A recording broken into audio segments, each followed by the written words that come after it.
এতিয়া দিছোঁ আমি আমলিঘাটত আৰু ইয়াতে খাৰু পিঠা আৰু চাহ একাপ খাই যাওঁ আৰু ঘৰলৈ অলপমান লৈ যাওঁ।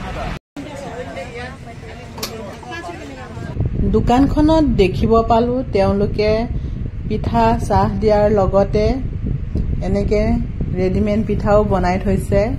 কলা চাউলৰ নাৰিকলৰ পিঠা আৰু ঘিউ তেওঁলোকে ইয়াৰ ঘৰতে বনাইছে। কেজি সুধিলোঁ 1600 টকা। আৰু এইপিনে আচাৰ আৰু ইয়াৰ খাৰু পিঠা গৰমে গৰমে বনাই আছে।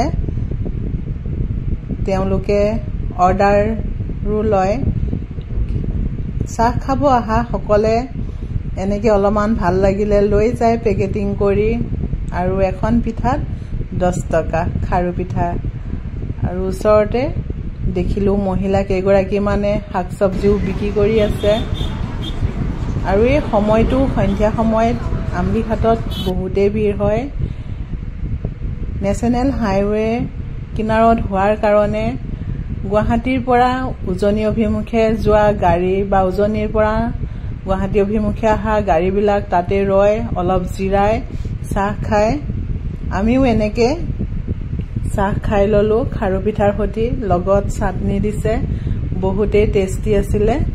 আৰু ইয়াত বিশেষকে আমলিঘাটত গাখীৰৰ কাৰণে বিখ্যাত। আৰু এখন দোকানৰ পিনে গ'লো আগুৱাই, তাত পানীলাও আৰু এই আচাৰখিনি ইমান ধুনীয়াকৈ সজাই থৈছে। বিভিন্ন ৰকমৰ আচাৰ আছে, মাছৰ পৰা ধৰি সকলো দেখিয়েই ভাল লাগি গৈছে। লোৱাটো বাৰু পিছৰ কথা, কিন্তু চাই এইবিলাক মই বহুত ভাল পাওঁ। আৰু আপুনি কি নেপাব তাত?